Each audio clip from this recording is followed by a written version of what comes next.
In the harsh Wyoming territory of 1892, wealthy rancher Cole Remington believed his heart had died with his wife 3 years prior. His young son Eli, a gentle boy who sees the world differently than others, has become his sole responsibility and his greatest challenge. The townspeople whisper that the child is touched, broken somehow, and Cole has grown weary of their stares and hushed conversations. When Mabel Quinn arrives from Boston to work as a maid on his sprawling ranch, she brings nothing but a worn suitcase and secrets of her own. But she possesses something Cole had forgotten, existed the ability to see past surface troubles to the heart beneath. While others see only Eli's struggles, Mabel recognizes his unique gifts and gentle spirit. On a stormy evening, Cole discovers Mabel sitting with his son, her soft voice cutting through thunder as she helps calm his fears. In that moment, watching this young woman treat his boy with such tender understanding, something stirs within Cole's chest that he thought was lost forever. But will the weight of past sorrows and the town's cruel gossip destroy their chance at healing? Before we jump back in, tell us where you're tuning in from, and if this story touches you, make sure you're subscribed, because tomorrow I've saved something extra special for you. The Wyoming landscape stretches endlessly beneath a pewter sky, where morning mist clings to rolling hills dotted with grazing cattle. The Remington ranch house sits like a fortress against the wilderness, a two-story structure of weathered timber and stone, its wraparound porch overlooking thousands of acres of prime grazing land. Smoke rises from the chimney, carrying the scent of coffee and bacon into the crisp morning air. Cole Remington emerges from the barn, his weathered hands adjusting leather gloves as he surveys his domain. 3 years of widowerhood have carved deep lines around his steel-grey eyes, and his once-ready smile has been replaced by the stern expression of a man who has learned that life takes more than it gives. His dark hair, streaked with premature silver, needs cutting, but such concerns seem trivial to a man focused solely on survival and duty. The sound of a window opening draws his attention to the second floor, where his son Eli peers out at the world with curious brown eyes. The boy's face is round and soft, unmarked by the harsh realities that have aged his father. Eli's hair catches the morning light, the same golden color his mother once wore like a crown. He watches his father with an intensity that might unnerve strangers, but Cole has grown accustomed to his son's different way of seeing. "Morning, son," Cole calls up, his voice gentler than the one he uses with his ranch hands. Eli doesn't respond with words. She rarely does in the mornings, but raises his small hand in a careful wave, fingers moving in a precise pattern that somehow conveys more than speech ever could. Cole nods his understanding. 3 years of learning his son's unique language have taught him that love doesn't always need words. Hank Morrison, the ranch foreman, approaches with the deliberate gait of a man who has spent 4 decades in the saddle. His weathered face tells the story of countless seasons under the Wyoming sun, and his loyalty to the Remington family runs as deep as the roots of the cottonwoods that line the creek. "Boss, we got word from town," Hank says, removing his hat in a gesture of respect. "The new girl's arriving on the noon stage. Name's Mabel Quinn from Boston Way." Cole's jaw tightens almost imperceptibly. The decision to hire household help had been Hank's idea, supported by the gentle insistence of Mrs. Crawford, the town's most respected widow and one of the few people who still treated Eli with kindness. Cole had resisted for months, preferring to handle his son's care himself, but the demands of running a ranch this size had finally worn down his stubbornness. "Boston," Cole repeats, as if the word carries the weight of everything foreign and potentially troublesome. "What's a Boston girl want with Wyoming?" Hank shrugs, though his eyes hold a knowing glint. "Same thing most folks want, I reckon, a fresh start." Through the window above, Eli has begun arranging his tin soldiers on the windowsill, the same morning ritual he's performed every day since his mother's death. Each figure must be placed exactly 2 inches apart, facing the same direction, their tiny rifles angled at precisely 45 degrees. Cole watches his son's careful movements and feels the familiar tug of helplessness. The boy's need for order and routine mystifies the townsfolk, but Cole has learned to find comfort in these small consistencies. The tin soldiers had belonged to Cole himself as a child, a gift from his own father, who had understood the value of imagination and play. Now they serve a different purpose, anchors in Eli's world, when everything else feels uncertain. Cole has learned not to disturb the arrangement, not to suggest different games or activities during this sacred morning time. The soldiers stand guard over his son's fragile sense of security. "She have any experience with children?" Cole asks, though he already knows the answer will be inadequate. No one has experience with a child like Eli. Letta said she cared for her younger siblings back east, lost her family to the fever last winter. She's looking for work and a place to belong. The words hang in the morning air, like a prayer. Cole understands the weight of loss, the desperate need to build something new from the ashes of what was. Perhaps that understanding is what makes him nod his reluctant approval. The kitchen serves as the heart of the house, with its massive stone fireplace and hand-hewn wooden table that has served countless meals to ranch hands and family alike. Sarah had presided over this space like a queen, her laughter filling every corner as she prepared feasts that brought the whole community together. Cole can still see her there sometimes, flour dusting her apron, golden hair escaping from its pins as she hummed old hymns while kneading bread. The silence that has replaced her music weighs heavily on him every morning. Eli takes his breakfast in careful, measured bites, arranging his food in patterns that make sense only to him. The boy rarely speaks during meals, lost in thoughts that Cole desperately wishes he could understand. They eat in companionable quiet, the clink of silverware against porcelain, the only sound breaking the morning stillness. Mrs. Crawford had been Sarah's dearest friend, a woman of unwavering faith and practical wisdom who had stepped in to help after the funeral. She understood grief in a way that only another widow could, having lost her own husband to a mining accident 15 years prior. Her weekly visits had become one of the few bright spots in their isolated existence. "That boy needs a woman's touch," she had insisted just last month, her grey eyes soft with concern. Not to replace his mother, no one could do that, but to show him there's still gentleness in this world. Cole had bristled at the suggestion initially. Eli was his responsibility, his son to protect and raise. But watching the boy's withdrawn silence grow deeper with each passing month had finally convinced him that perhaps Mrs. Crawford was right. Perhaps they both needed something more than survival. The town of Cedar Falls sits 10 miles southwest of the ranch, a collection of weathered buildings clustered around the main thoroughfare like wagons circled against the wind. The general store, the church, the saloon, and the schoolhouse form the nucleus of a community that has learned to depend on itself in the face of harsh winters and uncertain times.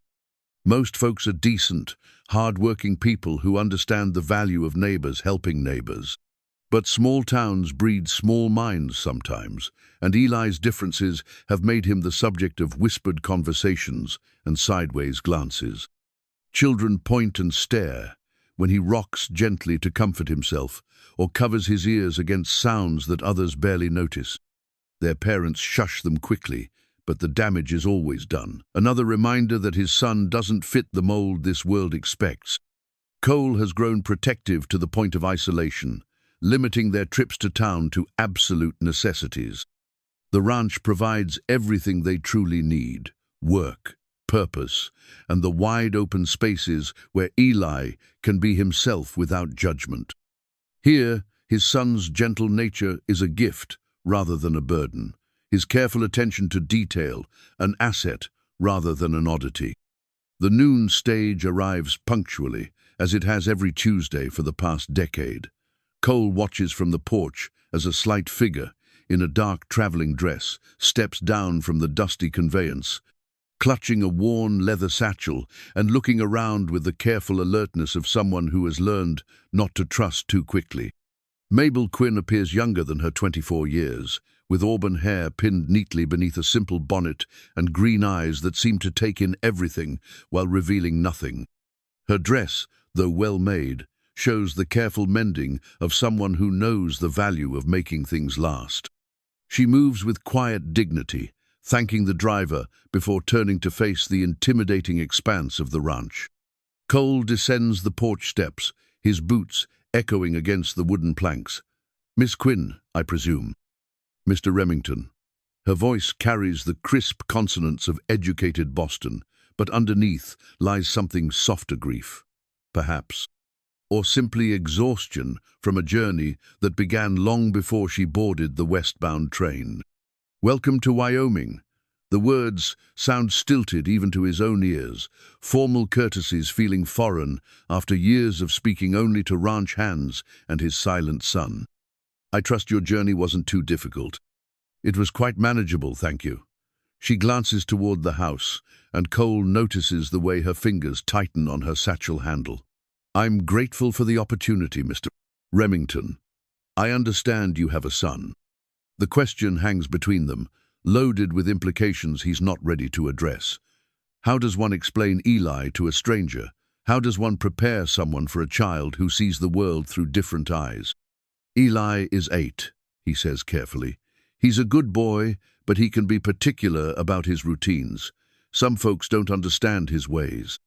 Something shifts in Mabel's expression, not pity, but a recognition that surprises him. Children often know things we adults have forgotten.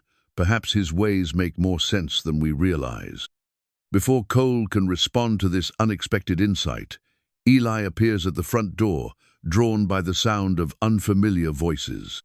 He doesn't venture onto the porch, but watches from the doorway, his small frame silhouetted against the interior darkness. His tin soldiers are clutched in one hand, an unusual break from routine that indicates both curiosity and anxiety.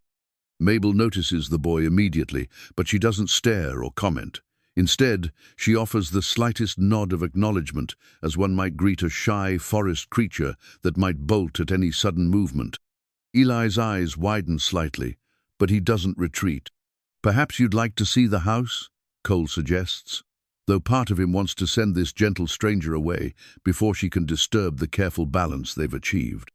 Change, even potentially positive change, feels dangerous when you've learned that life's surprises are usually cruel ones. The interior of the ranch house tells the story of a family interrupted rooms that once rang with laughter, now echo with absence.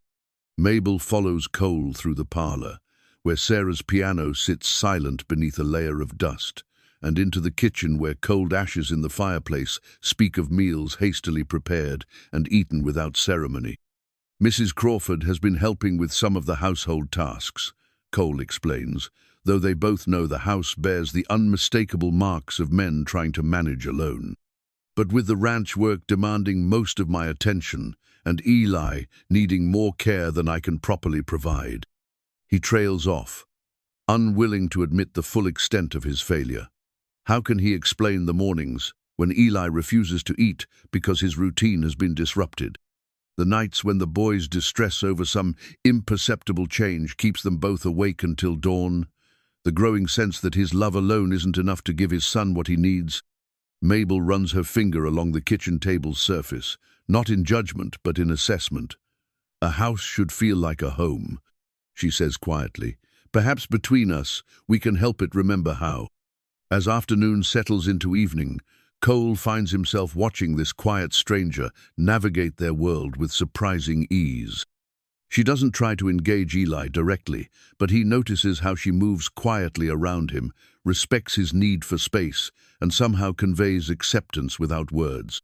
When Eli begins his evening ritual of checking the latches on all the windows, a habit that developed after his mother's death, Mabel simply continues her own tasks without comment or interference. The gold band on Cole's left hand catches the lamplight as he serves their simple supper. He's worn it faithfully for 11 years, first as a symbol of joy, then as an anchor to his grief. Sarah had placed it there with trembling hands and tears of happiness in her eyes, promising to love him through whatever storms might come. She'd kept that promise until fever took her beyond reach of earthly vows. Removing it feels like betrayal, but lately the weight of it seems less comforting, and more like a chain binding him to a past that exists only in memory. Mabel's presence, however temporary, has reminded him that life continues, whether he participates or merely endures. The question that torments him as he lies in bed that first night is whether he has the courage to truly live again, or if he's doomed to remain a prisoner of his own sorrows. Outside his window, the Wyoming wind carries the scent of sage and distant rain, the same wind that once brought Sarah to this place as a young bride full of dreams. Tonight, it whispers of possibilities he's afraid to name, of second chances he's not sure he deserves, and of the delicate hope that maybe, just maybe, their broken family might learn to heal. Mabel had been at the ranch for exactly 1 week when she asked Cole if she might clean the attic. The request seemed innocent enough. She'd noticed dust filtering down through the ceiling boards and suggested a thorough cleaning might improve the air throughout the house. Cole had hesitated, knowing what lay stored in that dusty space above their heads, but practical concerns won over sentiment. The attic did need attention, and if anyone was going to disturb those sleeping memories, better it be someone who understood the weight of loss. He should have anticipated what she might find. He should have warned her about the music box. The delicate porcelain figurine pirouetted on its spring mechanism, painted in faded pastels that spoke of a gentler time. Sarah had treasured it since childhood, a gift from her grandmother that played Amazing Grace in clear, crystalline notes that could fill a room with peace or break a heart with longing. Cole had wrapped it carefully after the funeral, unable to bear its sweet melody, but unwilling to part with something that had brought his wife such joy. Mabel's cry of delight from the attic was the first warning. Her footsteps on the ladder, quick with excitement, were the second. But nothing could have prepared Cole for what happened when she wound the delicate mechanism and that familiar tune began to drift through the house. Eli's reaction was immediate and devastating. The boy had been sitting quietly at the kitchen table, arranging his tin soldiers in their daily formation, when the music reached his ears. His entire body went rigid, his brown eyes wide with a mixture of recognition and terror that cut straight to Cole's soul. The tin soldiers scattered as Eli's hands flew to his ears, his mouth opening in a keening wail that spoke of grief too deep for 8-year-old words. "No, no, no," Eli cried, his voice breaking with the force of emotions he'd kept buried for 3 years. His small body began to rock violently, and Cole recognized the signs of a complete meltdown, something they hadn't experienced since the dark months immediately following Sarah's death. Cole rushed to his son, his own heart pounding as the music box continued its relentless melody from above. "It's all right, Eli. Papa's here. You're safe." But his words seemed to reach the boy through a storm of memory and pain. Eli's rocking intensified, his hands pressed so hard against his ears that Cole feared he might hurt himself. The careful routine of the morning lay in shambles around Thempton soldiers, scattered across the floor, breakfast dishes overturned, the ordered world that Eli depended on destroyed by 3 minutes of haunting music. Mabel appeared at the bottom of the ladder, the music box clutched in her hands, her face pale with horror as she realized what she'd unleashed. "Oh God, I'm so sorry. I didn't know I should have asked." "Just make it stop," Cole said through gritted teeth, though his anger wasn't directed at her. The enemy here was grief itself, the cruel way it could ambush a child through the innocent melody of a forgotten song. But as Mabel moved to silence the music box, something unexpected happened.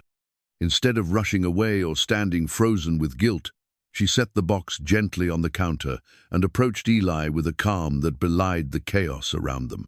She didn't try to touch him or force him to listen to her words.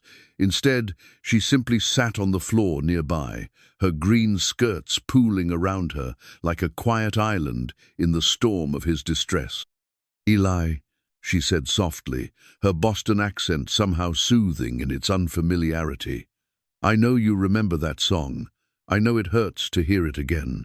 The boy's wailing quieted fractionally, though his rocking continued. Cole watched in amazement as Mabel seemed to understand instinctively what no one else had grasped, that Eli's response wasn't defiance or disruption, but profound emotional overwhelm that required patience rather than correction. "Your mama loved that music box, didn't she?" Mabel continued, her voice barely above a whisper. "I found it wrapped in her wedding dress, tucked away like it was something very precious. The dust on the cloth told me it had been put away carefully by someone who couldn't bear to see it, but couldn't bear to lose it either." Eli's eyes opened slightly, peeking through his fingers as he processed her words. The rocking slowed, though his breathing remained ragged with the aftermath of his emotional storm. "Sometimes when we miss someone very much, the things that reminded us of them can hurt instead of help," Mabel said. "But that doesn't mean the love was wrong, or that remembering is bad. It just means our hearts are very full." Cole felt his own throat tighten as he watched this woman, this stranger who had been in their home for only a week somehow, reach through Eli's pain with an understanding that had eluded everyone else, including himself. She didn't try to fix or explain away his son's grief. She simply acknowledged it as real and valid and worthy of respect. Slowly, carefully, Eli lowered his hands from his ears. His face was flushed and tear-streaked, but the wild panic had left his eyes. He looked at Mabel with something that might have been curiosity, as if he'd never encountered an adult who spoke to him this way. "The music box belonged to your mama when she was a little girl," Mabel continued. "Her grandmother gave it to her, just like maybe someday your papa might give you something special that belonged to him. It's not trying to make you sad, it's trying to remember something beautiful." Eli's gaze shifted to the music box, sitting silent on the counter. For a long moment, the kitchen held its breath. Then, with movements as careful as those he used to arrange his soldiers, Eli stood and walked to where the music box waited. His small fingers traced the porcelain figure with reverence that broke Cole's heart. "Mama used to wind it when I couldn't sleep." He whispered the first words he'd spoken about his mother since the funeral. "Would you like me to put it back in the attic?" Mabel asked gently. "Or would you like to keep it somewhere you can see it when you're ready?" The question hung in the air like a bridge between past and present. Cole held his breath, knowing that his son's answer would reveal whether they were moving toward healing or deeper into the shadows of grief. "Can it stay in my room?" Eli asked, his voice so quiet they had to strain to hear it. "I think maybe Mama would like to be close by sometimes." The simple request shattered something in Cole's Chester wall he'd built around his own grief, in the name of being strong for his son.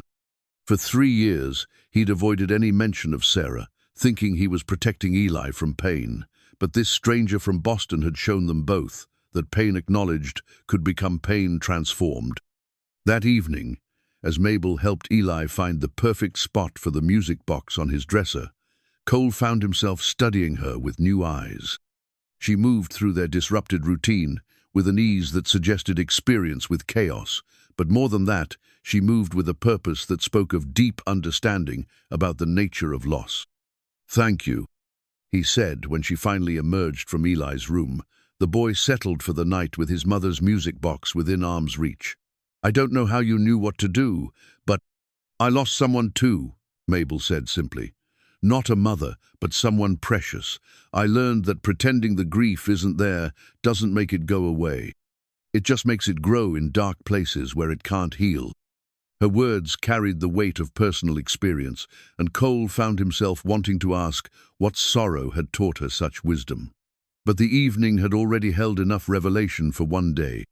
Instead, he simply nodded his gratitude and watched as she moved quietly through the kitchen, restoring order with the practiced efficiency of someone who understood that sometimes the smallest acts of care could be the most profound. Later that night, lying in his lonely bed with Sarah's music box playing softly through the walls, Cole realized that something fundamental had shifted in their carefully maintained isolation. Mabel Quinn had done more than clean their attic. She'd opened a door that he'd kept locked for 3 years, and through it came not just the pain of memory, but the possibility of healing. The music box, with its haunting melody and painted dancer, had become more than a relic of the past. In Mabel's gentle hands and Eli's tentative acceptance, it had transformed into a bridge between the family they had been and the family they might yet become. The question that would haunt Cole's dreams was whether he had the courage to cross that bridge, or if he would remain forever on the safe side of his familiar grief. Outside, the Wyoming wind carried the promise of change, and for the first time in 3 years, Cole found himself almost ready to listen. The morning after the music box incident brought an unexpected gift, Eli's first genuine smile in months. Mabel found him in his room when she came to collect the laundry, sitting cross-legged before his dresser with the music box open but silent, simply watching the painted dancer frozen in mid-pirouette. "Good morning, Eli," she said softly, not wanting to disturb whatever peace he'd found with his mother's treasure. "She's pretty," he whispered, touching the delicate figure with one careful finger. "Mama said she was dancing to heaven." The words hung in the morning air like a prayer, and Mabel felt her own eyes well with unexpected tears. "Your mama sounds like she was very wise." From that morning forward, their daily routine began to reshape itself around small discoveries. Mabel started each day by asking Eli if he'd like to help with the ranch chores, never pushing when he shook his head, always celebrating when he nodded yes. She seemed to understand intuitively that his participation had to be his choice, not something forced upon him by well-meaning adults. When he did choose to help, Mabel revealed a patience that amazed Cole. She showed Eli how to collect eggs by moving slowly and speaking softly to the hens, how to brush the horses with gentle, rhythmic strokes that seemed to calm both boy and beast. Most remarkably, she taught him to feed the orphaned calf that had been rejected by its mother task, that required the kind of consistent, nurturing care that Eli seemed naturally suited for. "Animals know when someone has a gentle heart," she told him as they watched the calf drink eagerly from the bottle. "They can sense kindness the way we can sense the weather changing." Cole found himself making excuses to linger near their activities, drawn by the sound of his son's quiet questions and Mabel's thoughtful answers. For 3 years, he'd struggled to connect with Eli's unique way of understanding the world. Watching Mabel bridge that gap with such natural grace filled him with both gratitude and a longing he wasn't ready to name. It was during one of these quiet observations that Jeremiah Blackwood made his first appearance at the ranch. Cole was watching from the barn doorway as Mabel and Eli tended to the calf when the thunder of approaching hooves announced an unwelcome visitor. Blackwood cut an imposing figure astride his black stallion, tall, broad-shouldered, with the kind of aggressive handsomeness that had charmed his way through half the eligible women in the territory. His ranch bordered Cole's to the east, and their relationship had always been cordial if not warm. But there was something in Blackwood's pale blue eyes as they fixed on Mabel that made Cole's jaw tighten with protective instinct. "Cole," Blackwood called out, dismounting with practiced ease. "Heard you hired yourself some help from back east." "Word travels fast," Cole replied, stepping out to meet him while keeping one eye on Mabel and Eli, who had moved closer to the fence at the sound of a stranger's voice. Small territory, smaller towns. Blackwood's gaze drifted past Cole to where Mabel stood with one protective hand on Eli's shoulder. "Mind if I introduce myself to the lady?" Everything in Cole wanted to refuse, but ranch politics demanded a certain level of neighborly courtesy. He nodded reluctantly and led Blackwood toward the pasture, noting how Eli instinctively stepped behind Mabel as they approached. "Miss Quinn, I'd like you to meet Jeremiah Blackwood. He owns the Lazy Bee spread to our east." Mabel inclined her head politely, but Cole noticed she didn't extend her hand or step forward to close the distance between them. "Mr. Blackwood." "The pleasure is entirely mine, Miss Quinn." Blackwood's smile was calculated to charm, but there was something predatory in the way his eyes traveled over her modest dress and carefully pinned hair.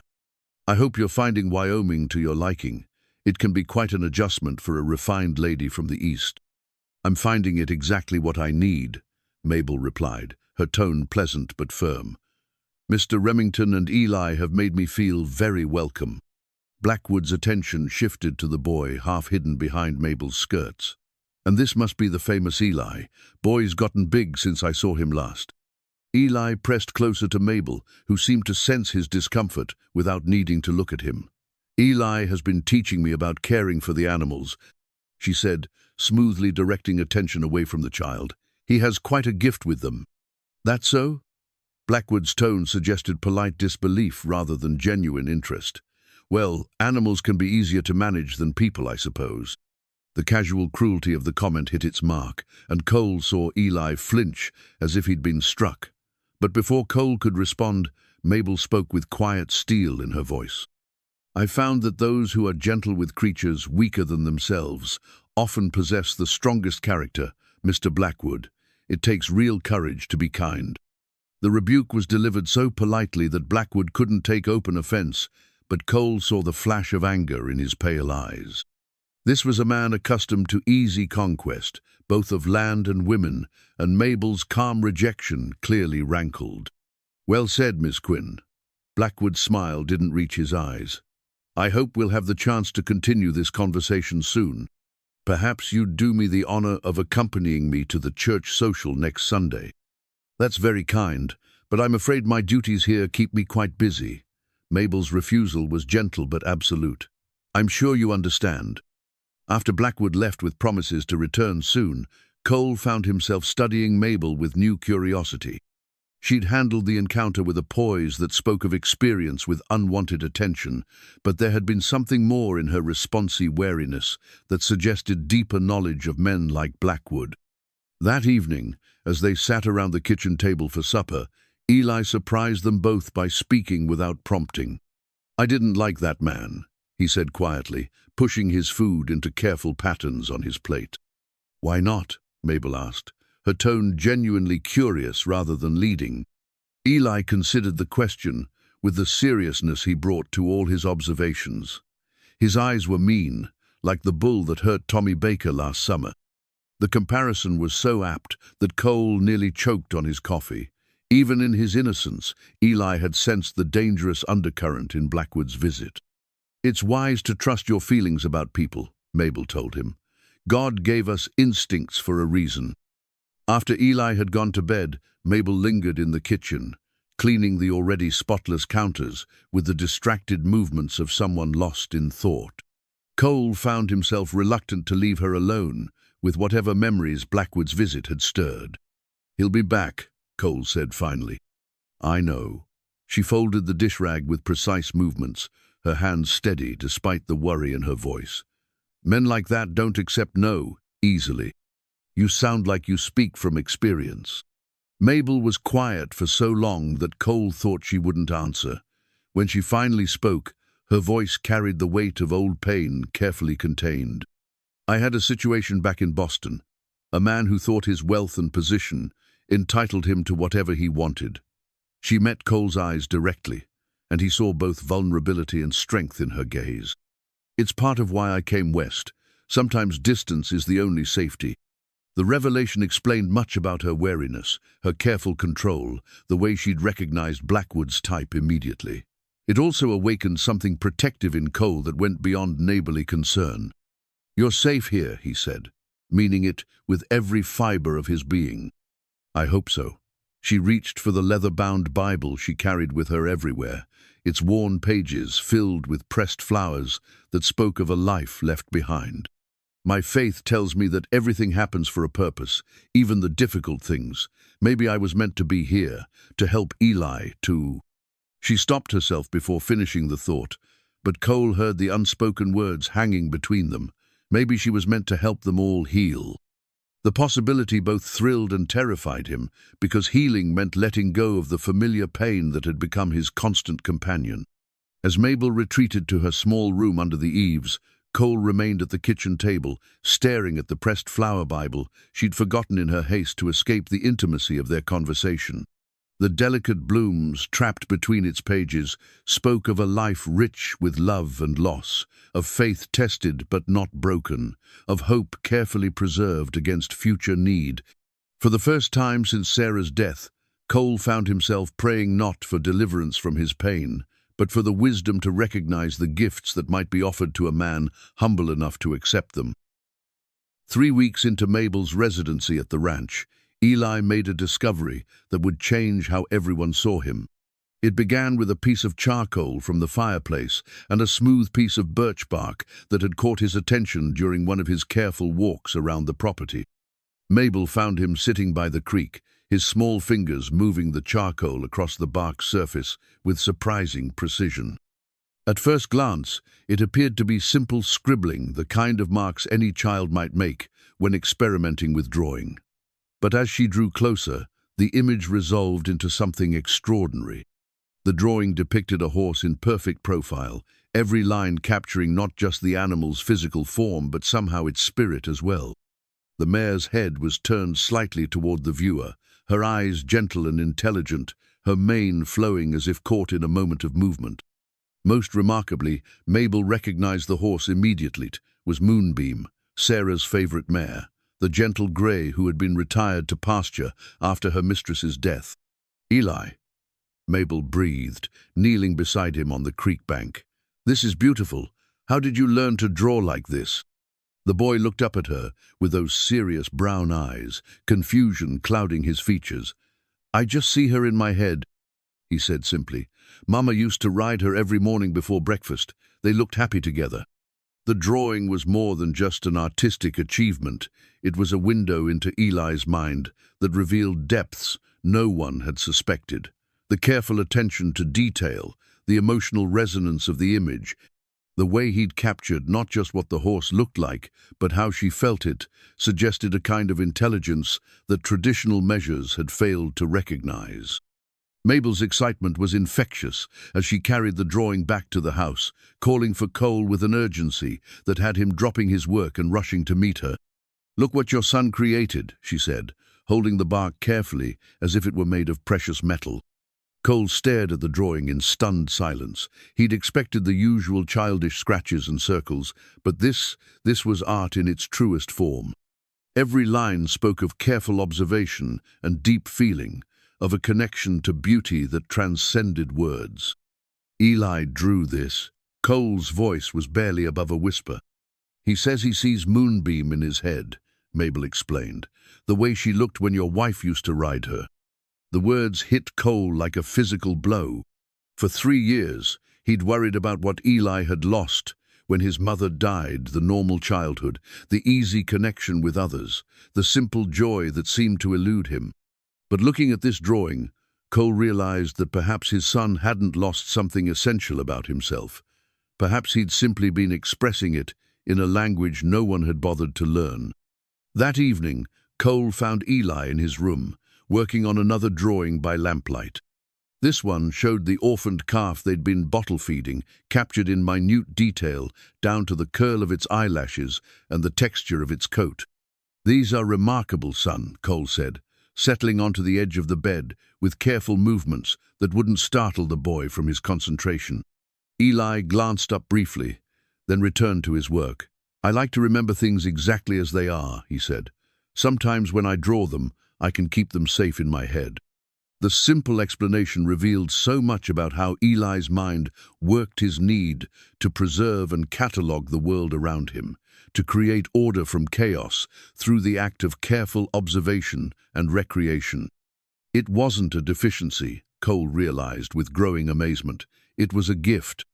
Word of Eli's artistic talent spread quickly through their small community, carried by Mrs. Crawford, who had witnessed the boy's latest creation during her weekly visit.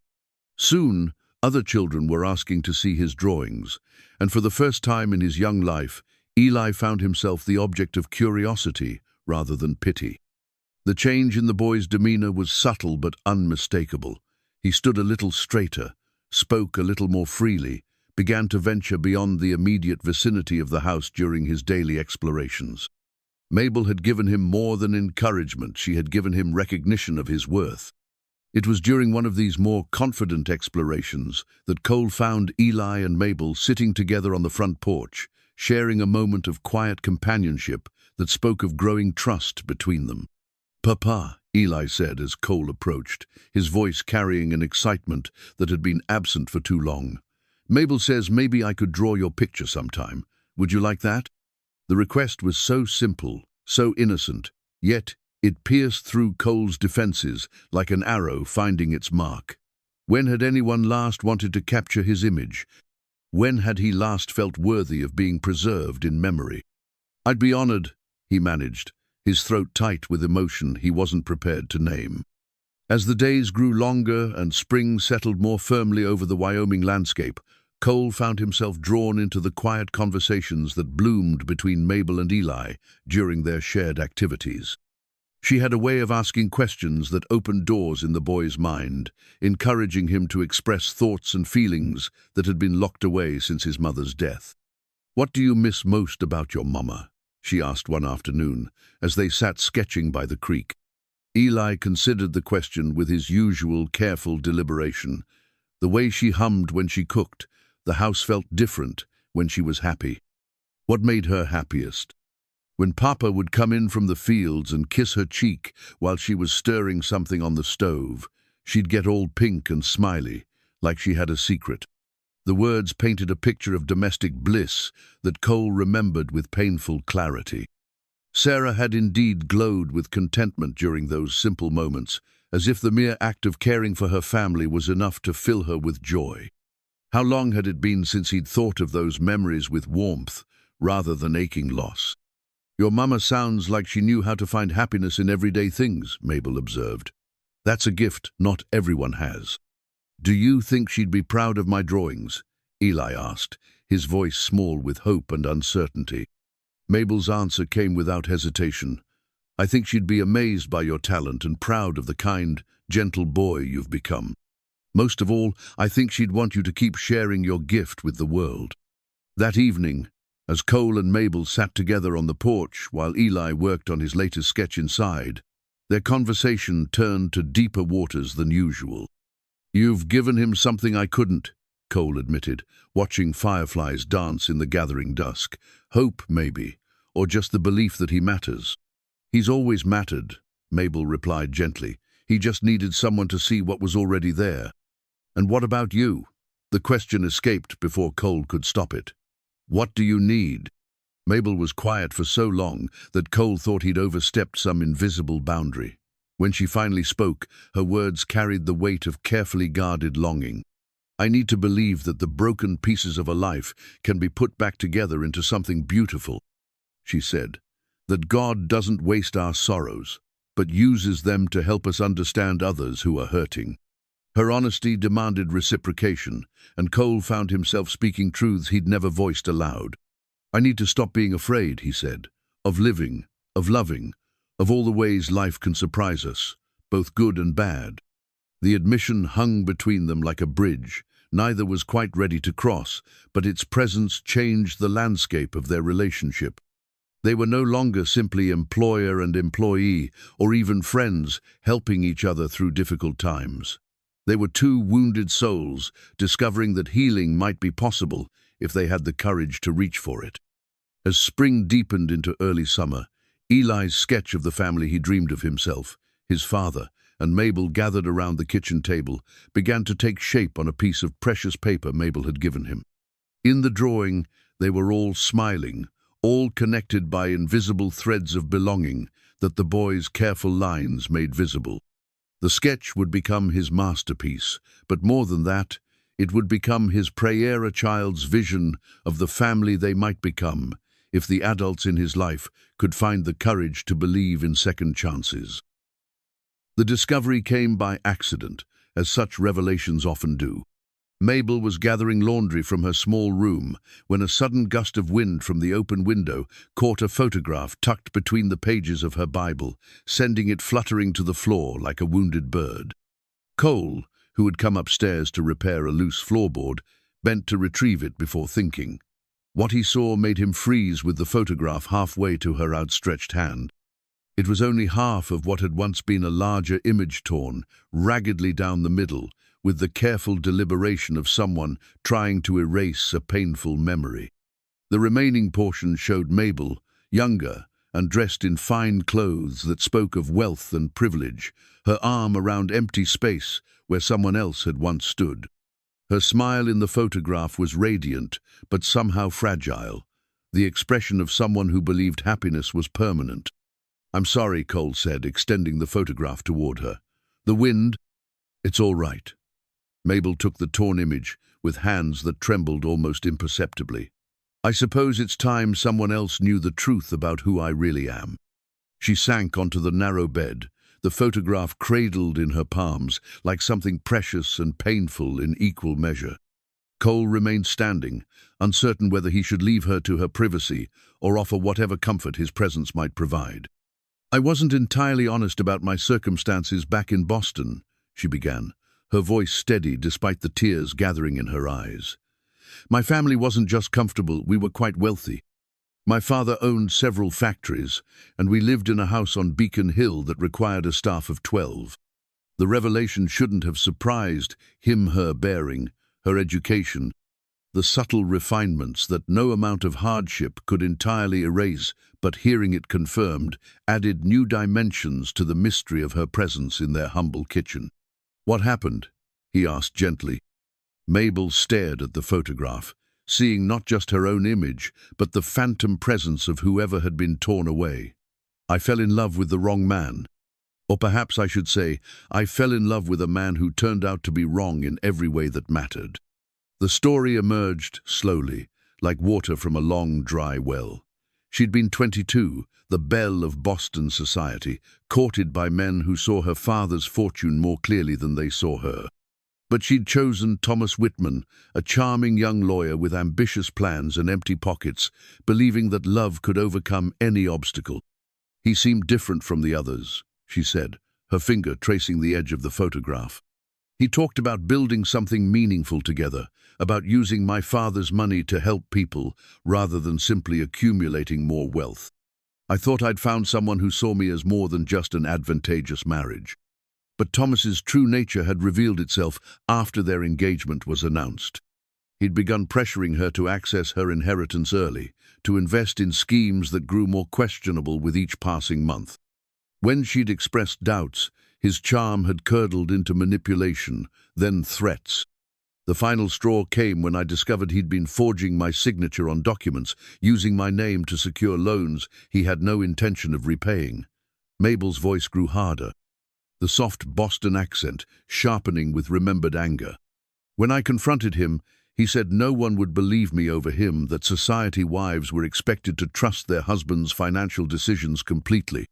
The photograph had been taken at their engagement party. She explained, a glittering affair, attended by the cream of Boston society. She'd torn it in half the night she broke their engagement, keeping only her own image as a reminder of how easily she'd been deceived. "The scandal ruined me socially," she continued. "Thomas made sure everyone knew that I'd called off our engagement, but he spread rumors about my character that made me unmarriageable in polite society. My father, faced with choosing between his business reputation and his daughter's happiness, suggested I might benefit from an extended stay with relatives in the country." Cole felt anger rising in his chest, not at Mabel for her past, but at the men who had failed to protect and value her as she deserved. "So you came west?" "Not immediately. First came the fever that took my parents and my younger brother." Her voice broke slightly on the last words. "By the time I recovered enough to think clearly, there was nothing left for me in Boston except debts and bitter memories. The house had to be sold to pay Thomas's forged loans, and the relatives who might have helped had already distanced themselves from the scandal." The torn photograph in her hands represented more than a failed engagement teat, was a symbol of how completely her old life had been destroyed, leaving her with nothing but her faith and her determination to build something new from the ashes. "Why are you telling me this?" Cole asked, though he suspected he knew the answer. "Because Jeremiah Blackwood has been asking questions about me in town," she said quietly. "Mrs. Crawford warned me yesterday. He's been suggesting that a woman with my background might not be suitable company for a respectable widower and his son." The words hit Cole like a physical blow. He'd underestimated Blackwood's persistence and overestimated the man's basic decency. To use Mabel's past against her, to threaten her newfound peace for his own twisted purpose, it was the act of a bully and a coward. "What exactly has he been saying?" "That I'm clearly running from something scandalous, that proper women don't travel alone across the country to work as servants, that you should be more careful about who you allow around your son." Each accusation was a dagger aimed at Mabel's carefully rebuilt sense of worth, and Cole could see how deeply they'd cut, despite her attempt to remain composed. She'd found refuge and purpose at the ranch, had begun to heal from the wounds inflicted by men who'd seen her only as a means to their own ends. Now Blackwood threatened to destroy that healing with the same weapons of gossip and social pressure. "He can say what he likes," Cole said firmly. "It doesn't change who you are or what you mean to this family." But even as he spoke the words, Cole felt the familiar weight of doubt pressing down on him. What did Mabel mean to their family? What did she mean to him? The feelings growing in his heart were too complex and dangerous to examine closely, but Blackwood's interference was forcing him to confront questions he wasn't ready to answer. That evening, as they sat around the kitchen table with Eli working quietly on his latest drawing, the tension in the house was palpable. The boy's artistic sensitivity made him acutely aware of emotional undercurrents, and his careful glances between the adults spoke of his confusion about the change in atmosphere. "Is Mabel going away?" he asked suddenly, his small voice cutting through the strained silence. "Why would you think that?" Cole asked, though his heart clenched at the possibility. "She feels sad," Eli said with the matter-of-fact certainty that came from his unusual ability to read emotions others tried to hide. "Like when you look at Mama's picture sometimes."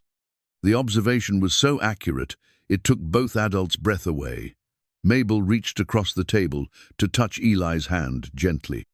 "I am sad about some things that happened before I came here," she admitted.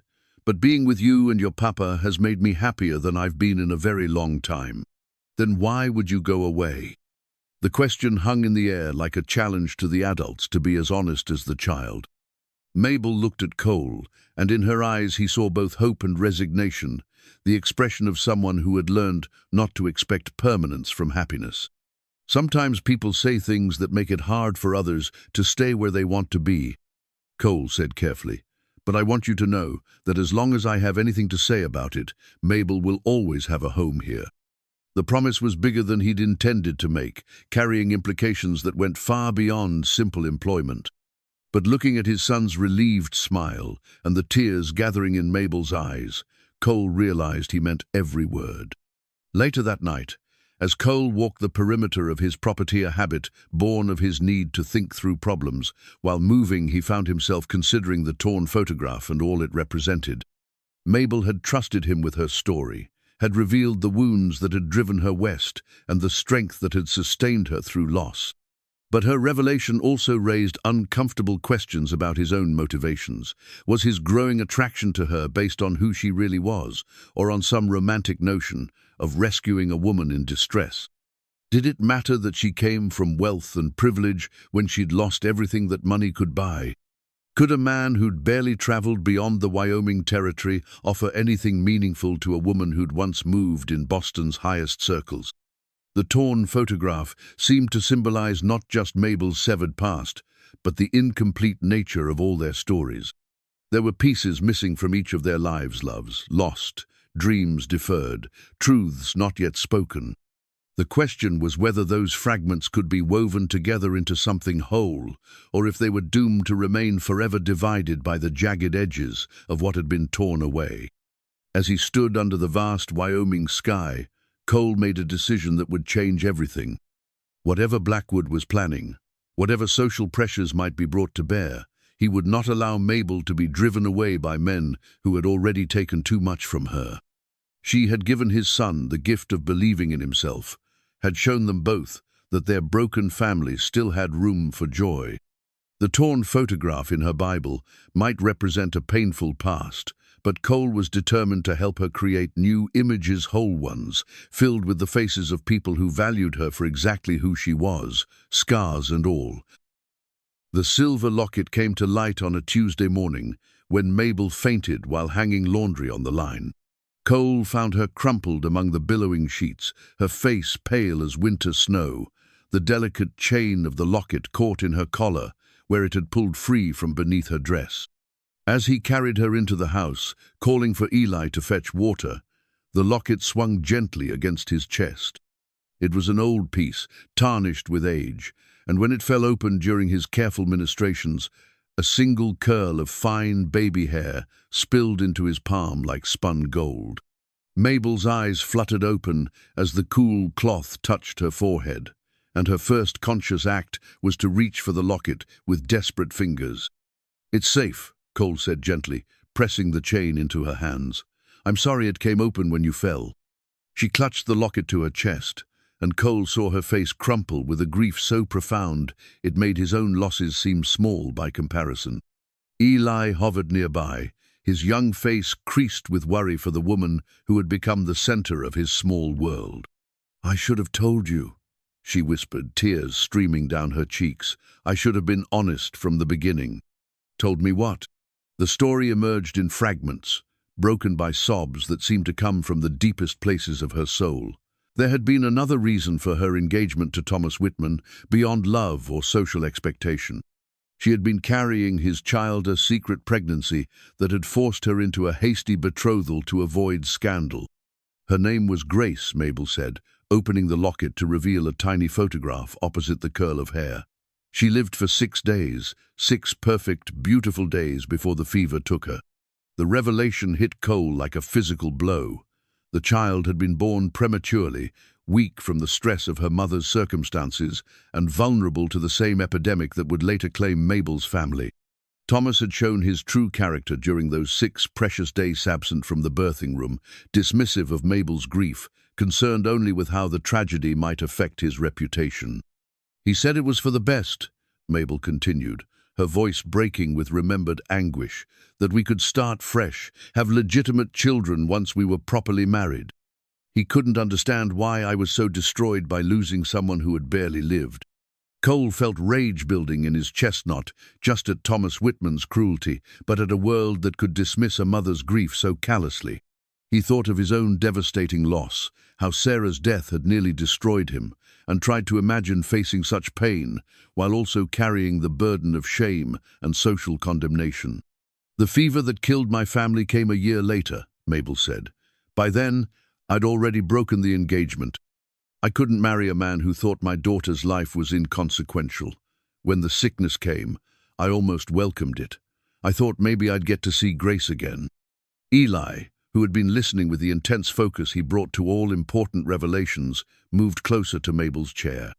With the gentle wisdom that sometimes emerged from his unique way of understanding the world, he placed his small hand on her arm. "She's still your baby," he said simply.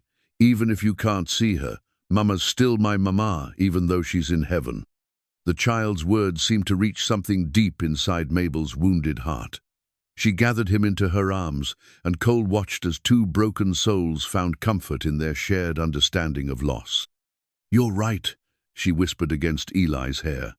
"Love doesn't end just because someone goes away." Over the following days, the revelation of Grace's existence changed the dynamic between the 3 of them in subtle but profound ways.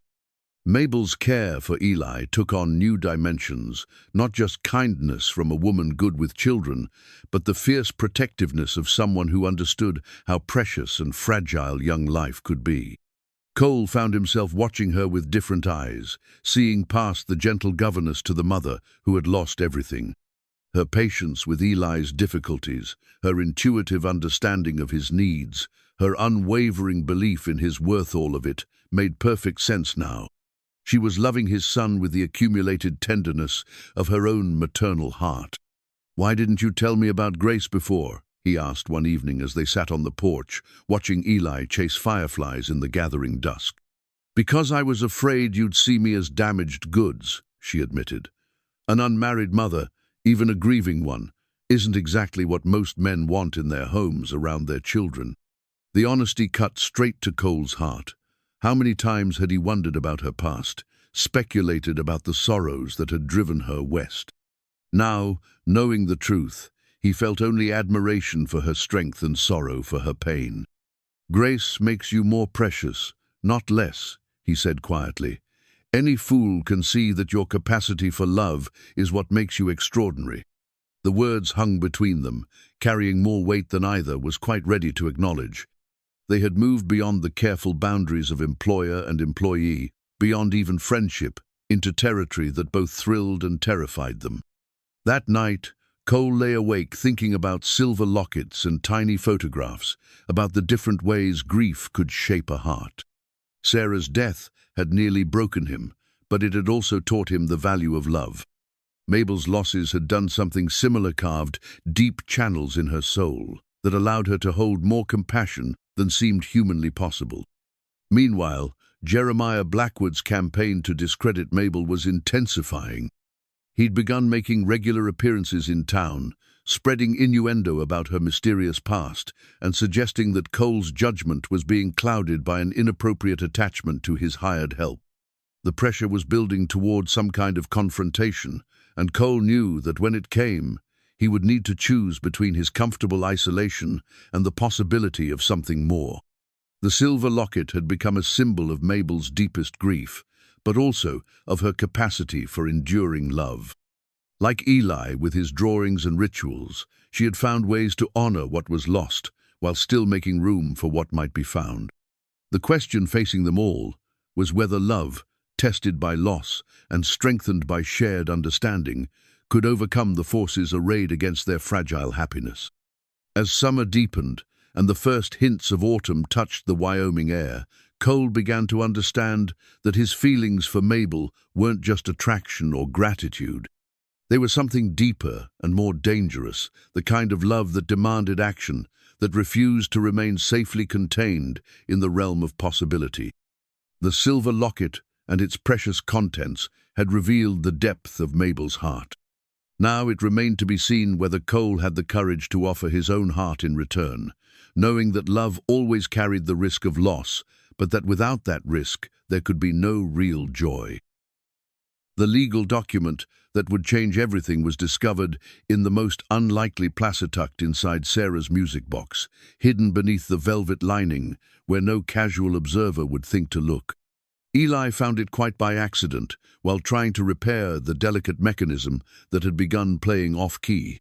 "Papa," he called from his room, his voice carrying an excitement that brought both Cole and Mabel running.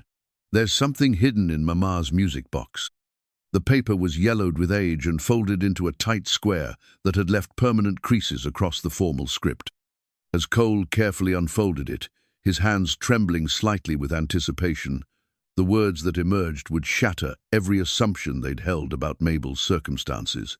It was a deed, not just any deed, but a legal document granting mineral rights to a vast tract of land in the Montana Territory. The rights had been purchased in 1889 by one Harrison Quinn of Boston, Massachusetts, and upon his death, the document stated, they would pass to his surviving heirs. "My father," Mabel whispered, her face pale as she read over Cole's shoulder. "He bought mining rights, but that's impossible. He was in textiles, not mining." Cole studied the document more carefully, noting the official seals and witness signatures that marked it as legitimate. According to this, he owned the mineral rights to over 10,000 acres, land that includes most of what's now Jeremiah Blackwood's spread. The implications hit them all at once, like pieces of a puzzle suddenly falling into place. Blackwood's recent interest in Cole's ranch, his pressure tactics, his attempts to discredit Mabel of it, had been about romance or simple greed. It had all been about protecting an illegal mining operation built on land he didn't truly own. "My father never mentioned any mining investments," Mabel said, sinking into a chair as the magnitude of the discovery overwhelmed her.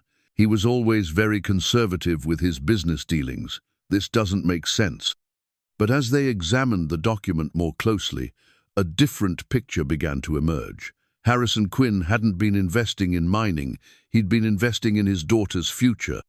The purchase had been made shortly after Mabel's engagement to Thomas Whitman, when her father had begun to suspect his future son-in-law's true motives. "He was protecting you," Cole realized. "If something happened to him, if Whitman managed to get control of the family fortune, you'd still have this inheritance, something no one else knew about." The document had somehow made its way into Sarah's possession, likely through her friendship with Mrs. Crawford, who handled much of the mail and legal correspondence for the area's more prominent families. Sarah must have recognized its importance and hidden it in the one place where it would be safe from discovery. As the full implications of their discovery sank in, Cole felt a mixture of awe and growing dread. Mabel wasn't the penniless refugee they'd all believed her to be.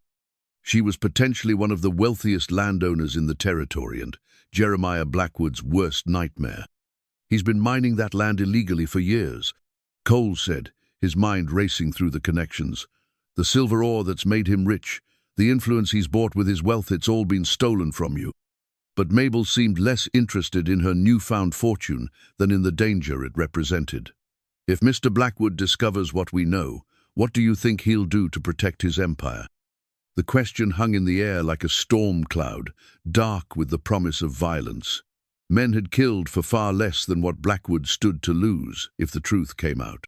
His reputation, his wealth, his very identity were built on land that legally belonged to the woman he'd been trying to drive away from the territory. We need to get this to a lawyer in Cheyenne, Cole said, carefully refolding the document. Someone outside Blackwood's sphere of influence, who can verify its authenticity and help us pursue your claim. But even as he spoke, Cole was calculating the dangers they faced.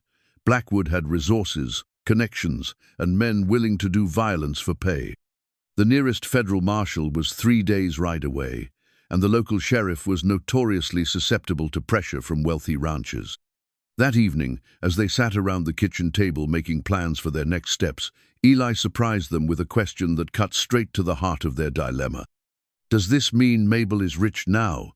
he asked, looking up from the drawing he'd been working on, a detailed sketch of the music box that had yielded such momentous secrets. "It means she owns something very valuable," Cole said carefully, "but owning something and being able to enjoy it safely are two different things." Eli considered this with his usual seriousness. "Will she still want to stay here if she's rich? Rich people live in big houses in cities, don't they?" The child's innocent question forced them all to confront realities they'd been avoiding. The deed changed everything, not just their financial circumstances, but their entire relationship dynamic. Mabel was no longer a woman in need of rescue or employment. She was an heiress with options, with the power to go anywhere and do anything she chose.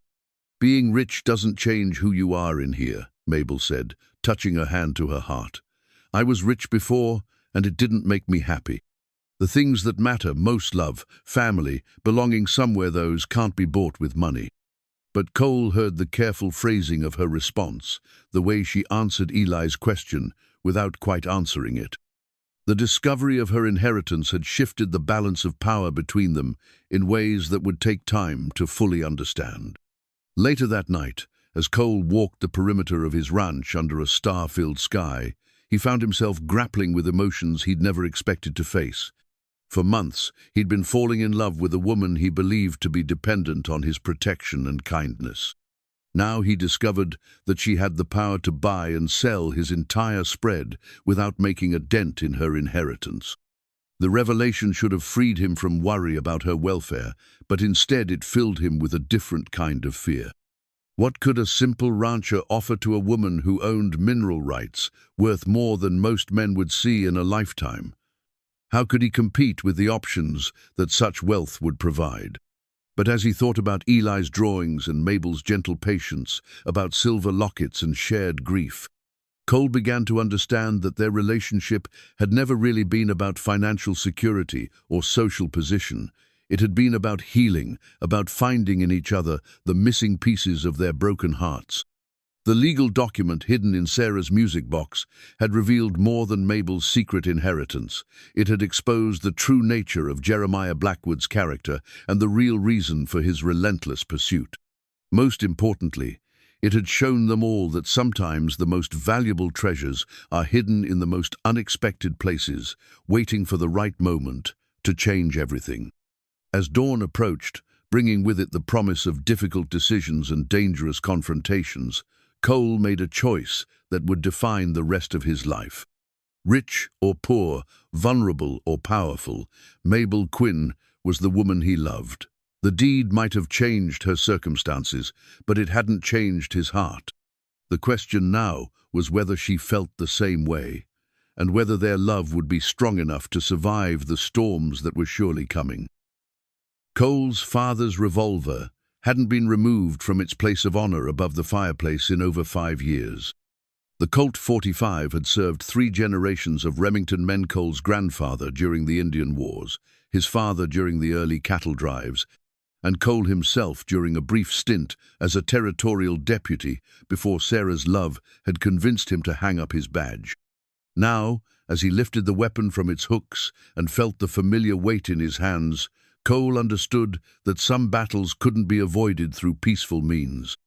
The legal document hidden in Sarah's music box had made conflict inevitable. Jeremiah Blackwood would never surrender an empire built on stolen land without a fight. "You're really going to face him down?" Hank Morrison asked, his weathered face creased with worry as he watched Cole clean and load the revolver with practiced efficiency. "I'm going to protect what's mine," Cole replied, though they both knew he was talking about more than just property rights. "Blackwood's had 3 days to consider the evidence we sent to the federal marshal. If he was going to do the honorable thing and negotiate, he'd have done it by now. Instead, Blackwood had responded by bringing in hired gunshot men from Cheyenne who wore their weapons like badges of office and asked no questions about the nature of their employment.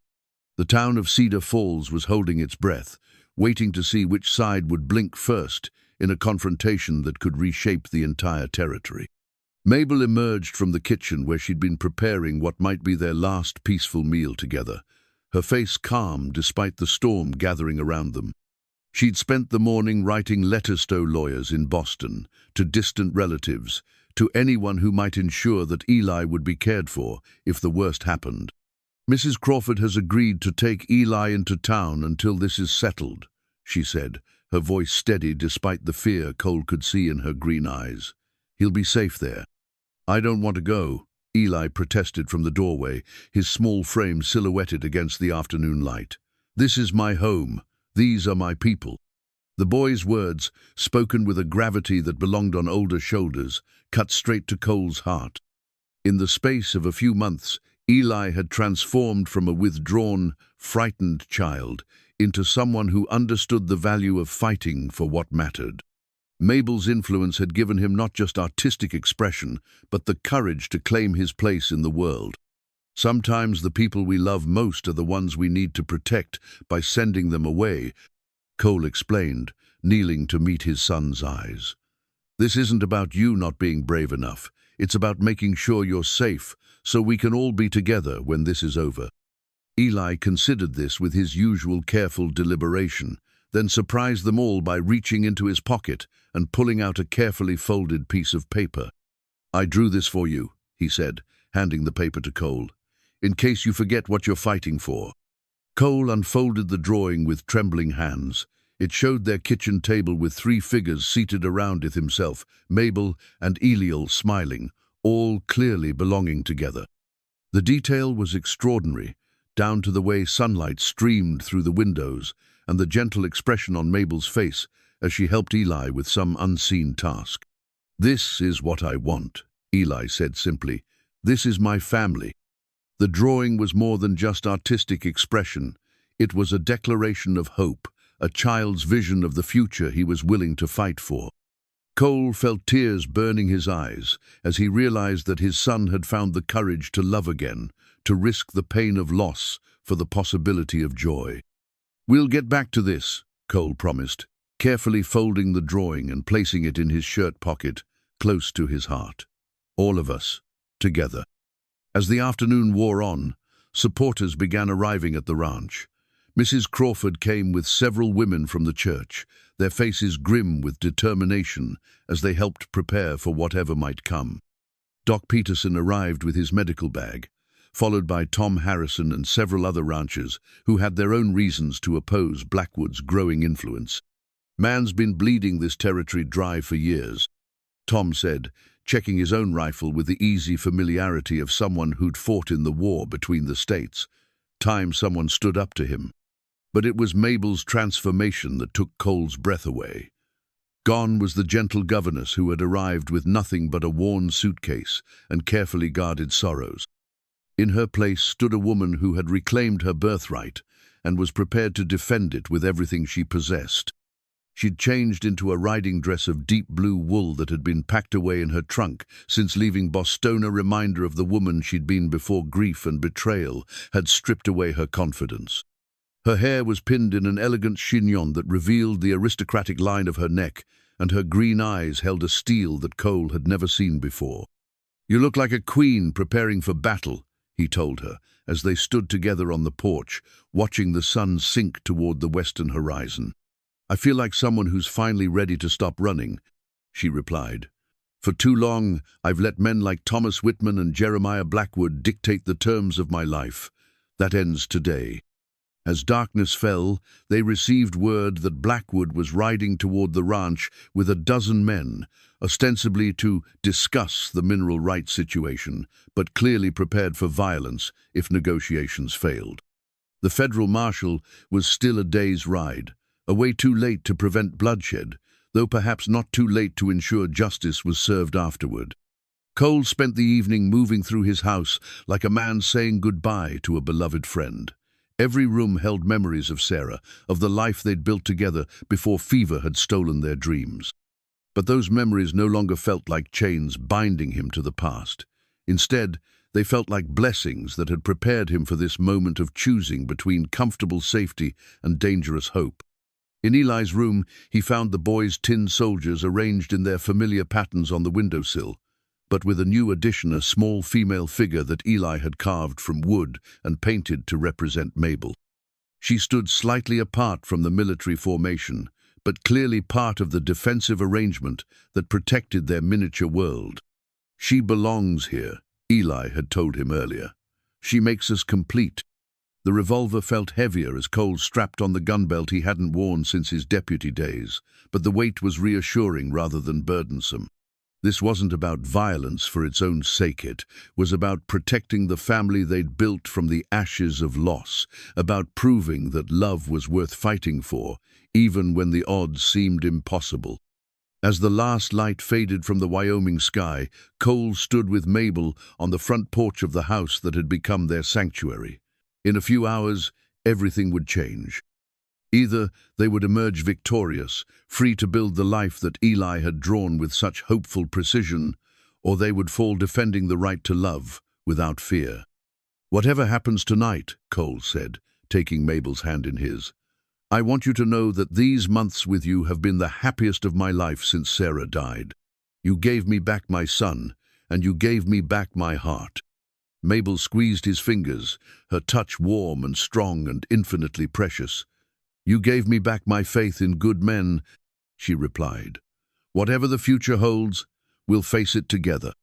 The revolver at his side represented more than just firepower. It was a symbol of his heritage, his connection to men who had fought for what they believed in and built something lasting from wilderness and hope. Tonight, Cole would discover whether he was worthy of that legacy, whether love and courage could triumph over greed and fear. In the distance, the sound of approaching horses echoed across the prairie like thunder, and Cole knew that the time for preparation was over. The battle for their future was about to begin. The church bell of Cedar Falls began tolling just after midnight, its bronze voice carrying across the prairie like a call to arms. Mrs. Crawford had promised to ring it if Blackwood's men were spotted approaching the town, and now its urgent pealing shattered the tense quiet that had settled over the Remington ranch. Cole counted the strike's 12 measured tolls that meant Blackwood was coming with the full force he'd promised, ready to settle the matter of the mineral rights once and for all. The sound galvanized the defenders who had gathered in support of Cole and Mabel, sending them to their predetermined positions around the ranch house and outbuildings. "Remember," Cole called out to his allies, "we're not looking for a fight, but we won't run from one either. Let them make the first move toward violence." From her position near the front window, Mabel could see the line of torches approaching across the rangeland like fallen stars. Blackwood had chosen to make his approach dramatic, wanting his enemies to see the full scope of the force arrayed against them. It was the tactic of a man accustomed to intimidation, who believed that superior numbers could substitute for righteous purpose. The riders came to a halt just outside the circle of light cast by the ranch house windows. Jeremiah Blackwood sat his black stallion with the confidence of a man who had never been denied anything he truly wanted. Behind him, a dozen hired guns waited with hands resting casually on their weaponsmen, who sold their violence to the highest bidder and asked no questions about justice or morality. "Cole Remington," Blackwood called out, his voice carrying the false joviality of a man playing a part. "I believe we have some business to discuss." Cole stepped onto the front porch, the weight of his father's revolver familiar at his side. "I believe we do, though I'm not sure it requires quite so many witnesses." "Insurance, my friend. These are dangerous times, and a man in my position can't be too careful." Blackwood's smile was sharp as a blade in the torchlight. "I understand you've come into possession of some interesting paperwork." The moment had arrived, the confrontation that would determine not just the fate of the mineral rights, but the future of everyone Cole held dear. He felt the weight of Eli's drawing in his shirt pocket, the paper that held his son's vision of their family, complete and happy. "If you mean the deed that proves my fiancé owns the mineral rights to most of your operation, then yes." The word fiancé emerged before Cole had fully planned it. But it felt right, a public declaration that would leave no doubt about where his loyalties lay. Mabel's sharp intake of breath from the window told him she'd heard, but there was no time to gauge her reaction. Blackwood's face had gone dark with the kind of rage that came from having one's deepest fears confirmed. "That document is a forgery," Blackwood snarled, his pretense of civility falling away like a discarded mask. "Harrison Quinn never owned anything in this territory. I have papers." "You have papers that were filed after Quinn's original claim," Cole interrupted.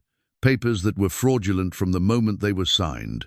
The federal marshal will be very interested in examining them when he arrives tomorrow." The mention of federal involvement sent a visible tremor through Blackwood's assembled men. These were local hired guns, not outlaws with prices on their heads. The prospect of facing federal charges for defending stolen land was more than most of them had bargained for. "Stand down, Blackwood," came a voice from the darkness beyond the torches. Sheriff Patterson emerged from concealment behind the barn, his own weapon drawn and trained on the would-be claim jumper.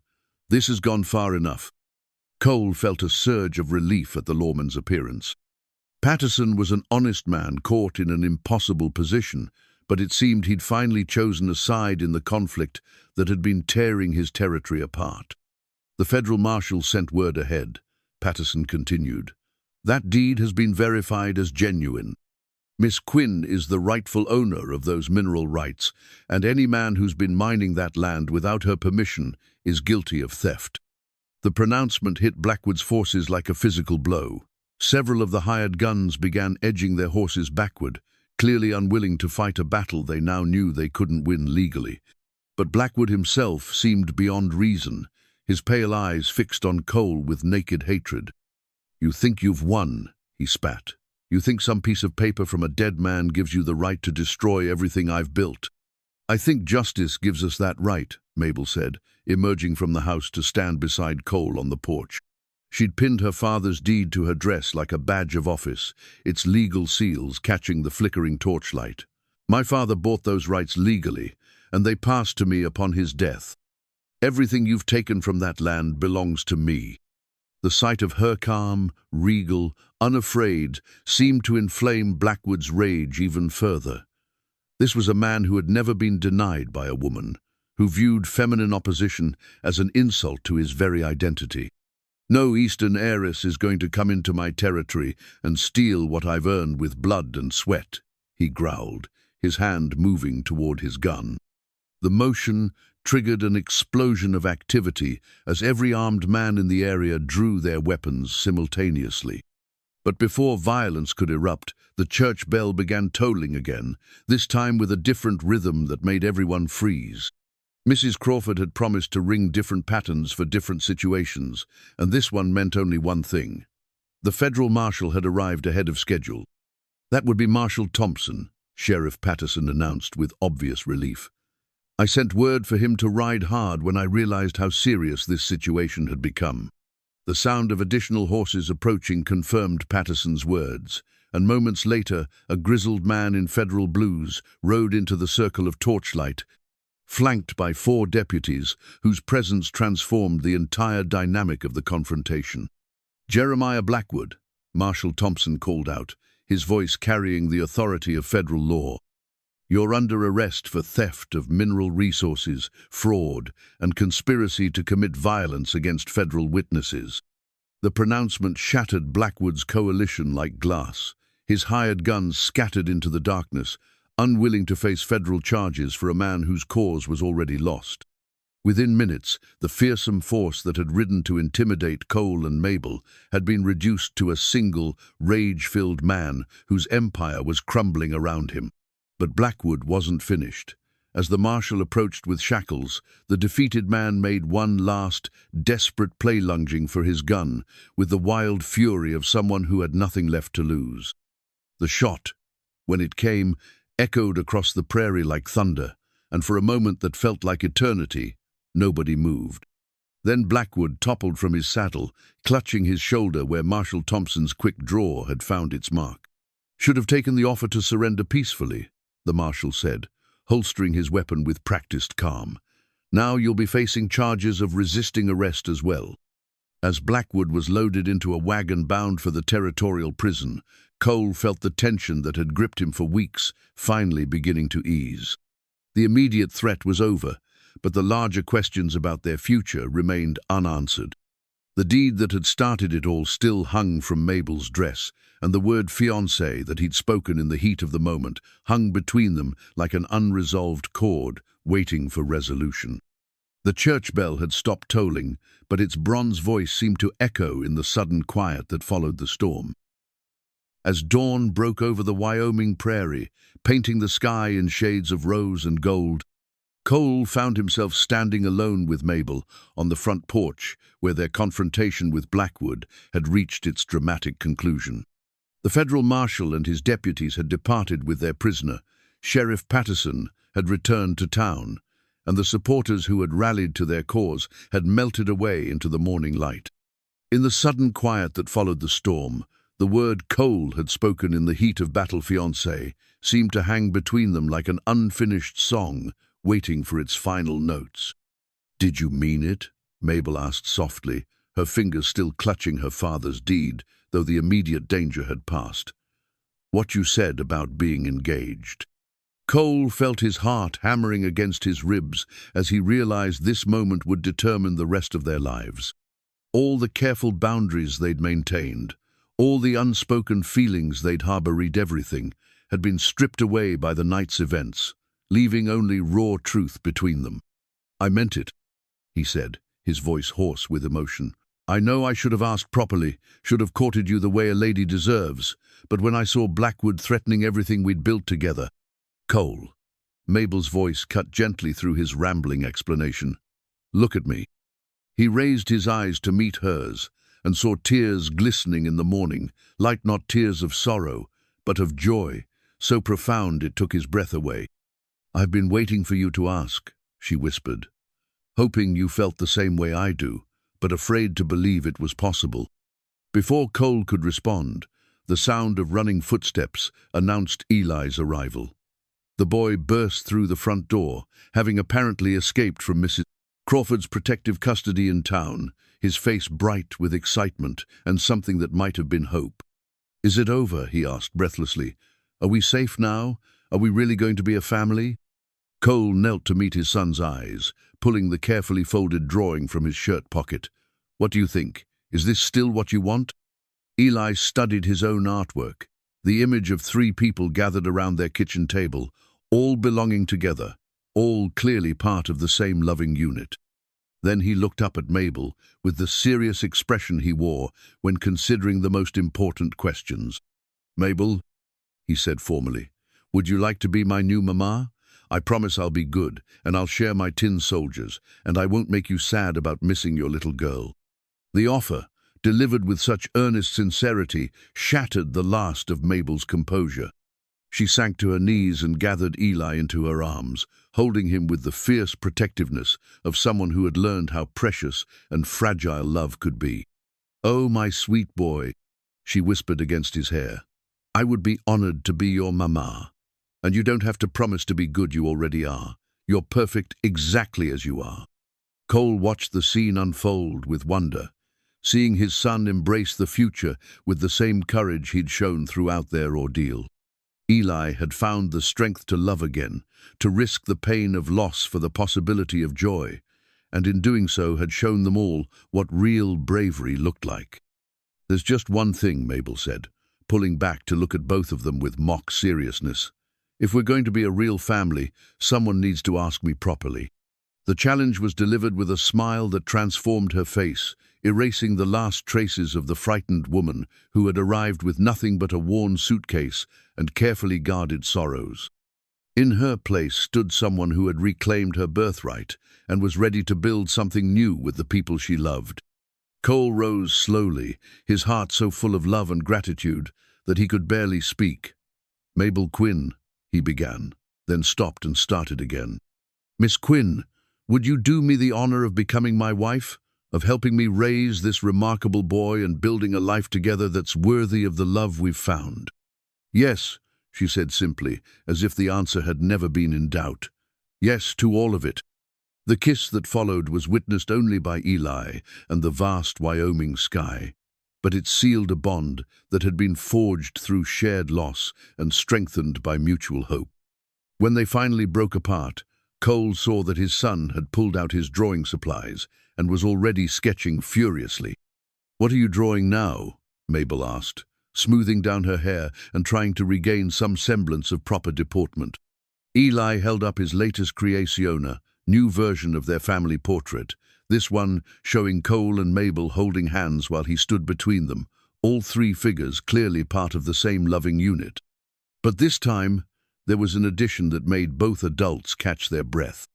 Floating above them, rendered in delicate lines that somehow conveyed both presence and absence, was the figure of a woman with flowing hair and gentle eyes, Sarah, watching over them with what could only be described as blessing.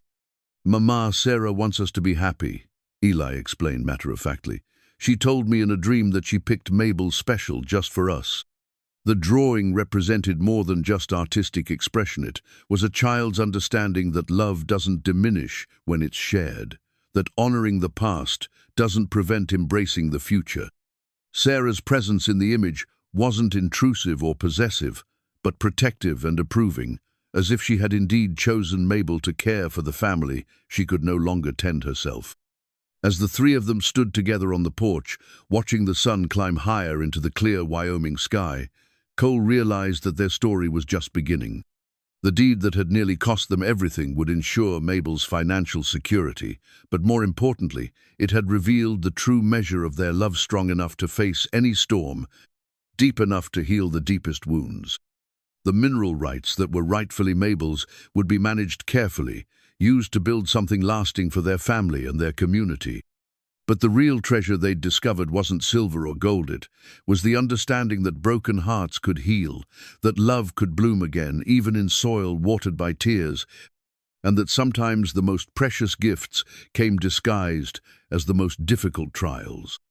Eli's drawing of their new family, blessed by the gentle spirit of the woman who had loved them first, would hang in their kitchen, a daily reminder that love multiplied rather than divided, that there was always room in a generous heart for one more person to cherish. The Wyoming wind carried the scent of sage and new grass, the promise of seasons yet to come, and the whispered benediction of a territory that had tested them and found them worthy of the happiness they'd fought so hard to claim. 6 months later, the first snow of winter dusted the Wyoming landscape like a blessing, transforming the Remington ranch into a scene from a Christmas card. Inside the warm kitchen that had become the true heart of their home, 3 figures sat around the familiar wooden table, but everything had changed in the most wonderful ways. Cole Remington wore his father's watch chain with pride, the gold gleaming against his vest as he helped his son arrange tin soldiers in preparation for an elaborate battle scene. But these weren't the same precise formations Eli had once used to impose order on an unpredictable world. Now his arrangements told stories, adventures featuring brave soldiers, rescued princesses, and happy endings that reflected his own transformed understanding of life's possibilities.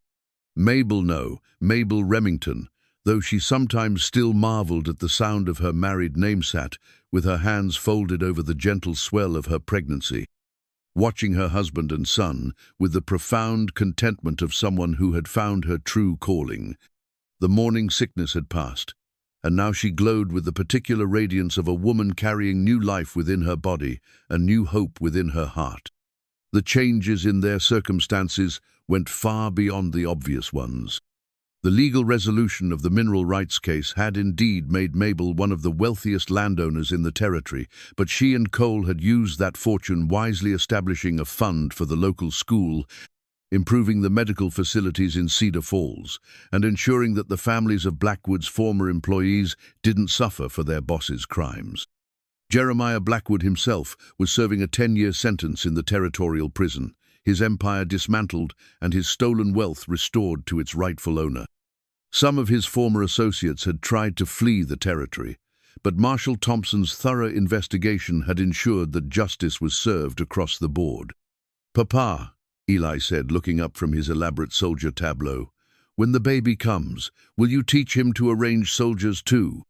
"Or her," Mabel added gently, smoothing a hand over her rounded belly. "The baby might be a girl, remember." "That's right," Cole said, wrapping an arm around his son's shoulders. "And whether it's a brother or sister, we'll teach them whatever they want to. Learn drawing, ranching, reading, anything that makes them happy." The conversation was interrupted by a gentle knock at the kitchen door. Mrs. Crawford entered with her usual warm smile, carrying a basket of fresh bread and the latest news from town. "Good morning, family," she said, emphasizing the last word with the satisfaction of someone who had played a crucial role in bringing them together. "I come bearing gifts and gossip in equal measure. Please tell me the gossip is of the harmless variety." Mabel laughed, accepting a warm loaf with grateful hands. "I think we've had enough excitement to last several lifetimes." "Oh, this is the very best kind," Mrs. Crawford assured her, settling into the chair they always kept ready for her visits. "Young Tommy Henderson has finally worked up the courage to propose to the Miller girl, and she said yes. They want to have the ceremony right here on the ranch, if you're willing to host." The request touched Mabel deeply. In the months since their marriage, the ranch had become a gathering place for the community, a symbol of how love could triumph over adversity and create something beautiful from the ashes of loss. To have another couple want to begin their married life in the same place where she and Cole had found their happiness felt like a profound honor. "Of course," she said immediately, "we'd be delighted to host their wedding." As Mrs. Crawford shared more news from town, the arrival of a new schoolteacher, plans for expanding the church, the continuing recovery of families affected by Blackwood's downfall, Cole found himself reflecting on the journey that had brought them to this moment of perfect contentment. The gold ring on his left hand was newer, simple band he'd purchased in Cheyenne to replace the one that had bound him to his memories of Sarah. But he hadn't thrown the old ring away. Instead, it rested in a place of honor on the mantelpiece, next to Sarah's music box and a small framed photograph of Grace that Mabel had finally felt strong enough to display. Their home had become a testament to the idea that honoring the past didn't prevent embracing the future. Sarah's presence was felt not as a source of guilt or comparison, but as a blessing that had prepared Cole's heart for the love he now shared with Mabel. Similarly, Grace lived on in her mother's capacity to love Eli with the accumulated tenderness of her own maternal heart. "I have something for you," Cole said after Mrs. Crawford had departed with promises to return soon with more news and treats. He reached into his pocket and withdrew a small velvet box that made Mabel's eyes widen with curiosity. "It's not my birthday," she protested, though her smile revealed her pleasure at the unexpected gift. "It's better than a birthday," Eli announced, bouncing with barely contained excitement. "Papa, let me help pick it out." Inside the box, nestled in silk that matched the winter sky, was a delicate gold locket, similar to the silver one that held Grace's memory, but larger and more ornate. When Mabel opened it with trembling fingers, she found it already contained 2 tiny photographs, one of Eli grinning proudly beside his latest drawing, and one of Cole looking more content than she'd ever seen him. "For the new memories we're making," Cole explained, his voice thick with emotion, "and for all the ones still to come." The locket was more than just jewelry. It was a symbol of their commitment to building a future together while honoring the love that had brought them to this point. As Mabel fastened it around her neck, she felt the weight of it against her heart, like a promise of all the happy moments yet to be captured and treasured. "There's room for more pictures," Eli observed, studying the locket with the careful attention he brought to all important details. "For when the baby comes, and maybe for Grandma Crawford, and maybe for—" "There's room for everyone we love," Mabel assured him, pulling him close for a hug that encompassed both her current son and the child growing beneath her heart. As evening approached and the first stars appeared in the darkening sky, the 3 of them stood together on the front porch where so much of their story had unfolded. The same Wyoming wind that had once carried the scent of uncertainty now brought the promise of spring hidden beneath winter's temporary rain. Cole's arm around Mabel's shoulders, her hand resting on the swell of their coming child. Eli leaning against them both with the confidence of a boy who knew he was loved. They were no longer a collection of wounded individuals seeking healing. They were a family, complete and whole, and ready for whatever adventures the future might bring. The gold locket at Mabel's throat caught the last light of the setting sun, its polished surface reflecting not just the sky above, but the warmth of the home they'd built together. Inside, the photographs of Cole and Eli smiled back at a world that had tested them and found them worthy of the happiness they'd fought so hard to claim. In the distance, the church bell of Cedar Falls tolled the evening hour, not with the urgent warnings of crisis, but with the gentle rhythm of a community at peace. The sound drifted across the prairie like a benediction, blessing the ranch house where 3 hearts had learned to beat as one, where broken pieces had been woven into something stronger and more beautiful than what had come before. Their story would continue, marked by the ordinary miracles of daily love breakfast conversations and bedtime stories, Christmas mornings and summer evenings, the gradual accumulation of shared memories that would fill not just lockets but lifetimes.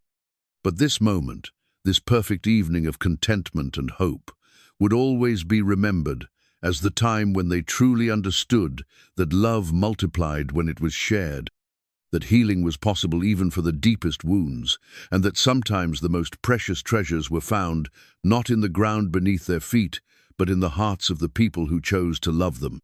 The Wyoming sky deepened to purple, then to black, and stars emerged like scattered diamonds across the vast canvas of night. But inside the warm circle of light cast by their kitchen windows, the Remington family continued their evening rituals, husband and wife building tomorrow's dreams, a son growing in confidence and joy, and a child yet to be born already, surrounded by more love than any heart could hold. The new wedding ring on Cole's finger caught the lamplight one last time before he turned to follow his family inside, and in that brief gleam was reflected the truth that had sustained them through their darkest hours. That love, once found, was worth any price demanded for its preservation.